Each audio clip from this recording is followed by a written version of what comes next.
حضرت عقبہ بن حارث رضی اللہ تعالیٰ عنہ کہتے ہیں ہم نے نبی پاک علیہ السلام کے ساتھ عصر کی نماز پڑھی، یہ صحیح بخاری میں موجود ہے۔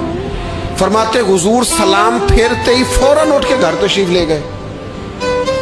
یہ ہمارے لیے انوکھی بات تھی، غیر متوقع تھی، پہلے کبھی ایسا ہوا نہیں۔ سلام پھیرا نماز کا، حضور جلدی سے تشریف لے گئے۔ اب ہم حیران تھے اور حیرت انگیز طور پر حیران تھے کہ کریم اتنی جلدی تشریف لے گئے۔ تھوڑی دیر ہوئی حضور واپس آ گئے تو محبوب پاک علیہ السلام فرمانے لگے گھر میں ایک چھوٹی سی ڈلی، ایک چھوٹا سا ٹکڑا سونے کا پڑا تھا، مال آیا تھا سارا صدقہ کر دیا، وہ تھوڑا سا پڑا تھا، اچانک مجھے یاد آیا وہ تو پڑا رہ گیا۔